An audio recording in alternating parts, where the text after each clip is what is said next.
Praises to the Most High. Matthew chapter 5 and verse 17. If somebody can put that in the comments, I appreciate it. And I want to show you something, and those who are taking notes, please write this information down. Matthew 5:17. Thank you so much for typing that for me. I'm going to go ahead and read that. It says this: think not that I am come to destroy the law or the prophets. I am not come to destroy, but to fulfill. I want you to remember that word fulfill. So Yahushua tells us to not even think that he came to destroy the law or the prophets, let alone believe it.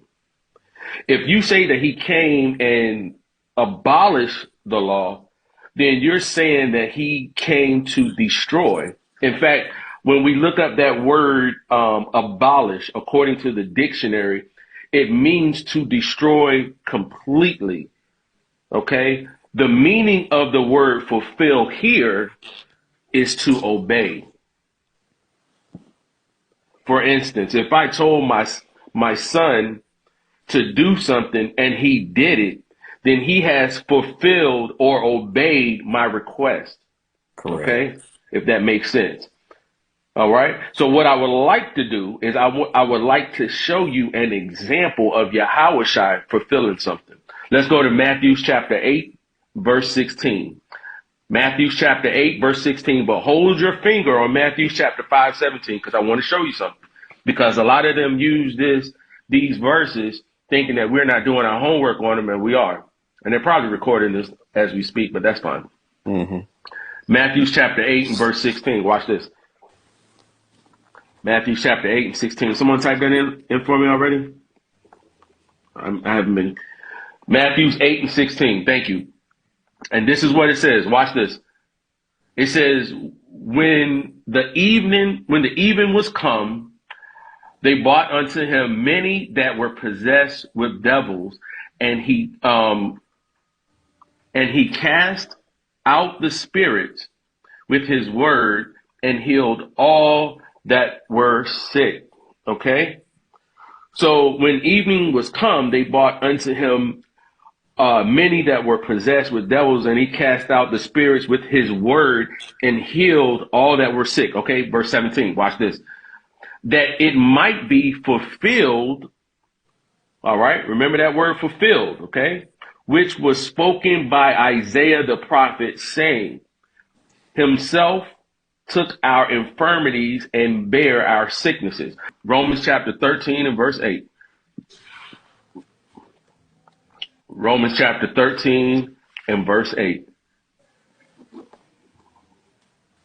Okay. It says, owe no man anything but to love one another. For he that loveth one another hath fulfilled the law. Okay. Now I want you to pay attention to this word fulfilled. Therefore, we are also to fulfill the law just like the Messiah did. Just as he did. Okay. We see this right here in Romans chapter 13 and verse 8. I want to go back to a verse that we covered previously. Okay. And that was in 1 John chapter 2 and verse 6. 1 John chapter 2 and verse 6. We went here earlier. Salakia. Keep reading. Keep reading. Where in Romans? Romans 13. Okay, let me go back. I'm Salakia. I am No problem. sorry. No problem. The Ruach just hit me. Go to Romans 13, start at verse 8, and can you read down to verse 10? No problem. Romans chapter 13 and verse 8, okay? It says, owe no man anything but to love one another. For he that loveth another hath fulfilled the law. All right? Verse 9. For this, thou shalt not commit adultery. Thou shalt not unalive. Thou shalt not steal. Thou shalt not bear false witness. Thou shalt not covet. And if there be any other commandment,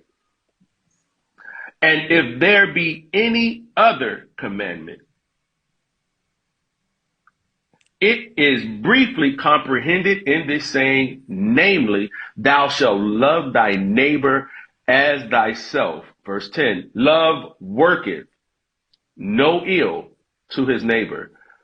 Therefore, love is the fulfilling of the law. The doing. Definitely keep. Now, I'm going to show y'all. I'm going to show y'all something. It's so vital. Just stick with me. And this is only enhancing what it is that I was going to show you. Just stick with me. 1 John chapter 2 and verse 6. 1 John chapter 2 and verse 6. All right. Moving right along. All praises. 1 John chapter 2 and verse 6, it says this. He that saith he abideth in him ought himself also so to walk, even as he walked. He set the example for us to do not only the works that he did, but greater works as well. So let's go back to Matthew chapter 5, and I'm going to show you something.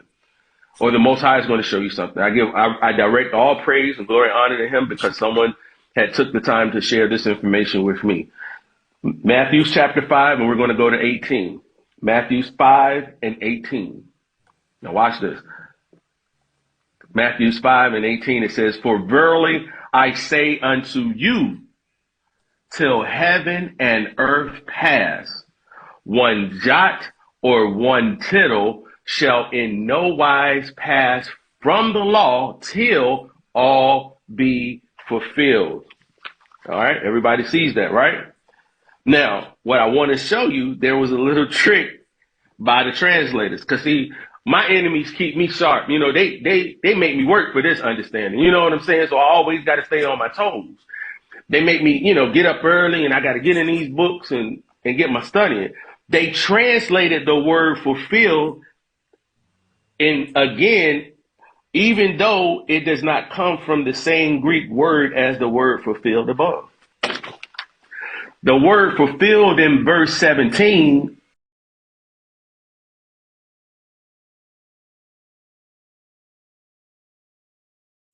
is not the same translation as fulfilled in verse 18.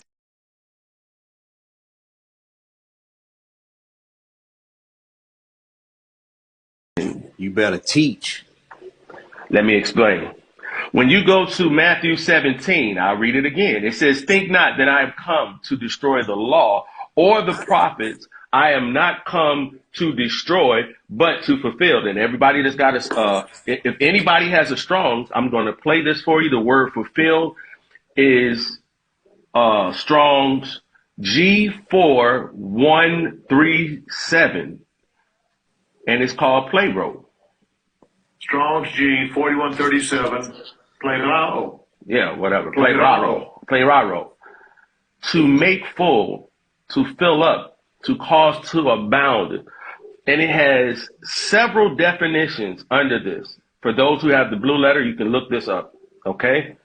But the very next verse in chapter 18, verse 18, Salakia, where it says, for verily I say unto you, till heaven and earth pass, one jot or one tittle shall in no wise pass from the law till all be fulfilled. One verse down, and that's not 4163, but the fulfill in this one is G1096. And the word is pronounced here as Strong's G1096. Genomai. Now, the word fulfilled in verse 18, it means to be.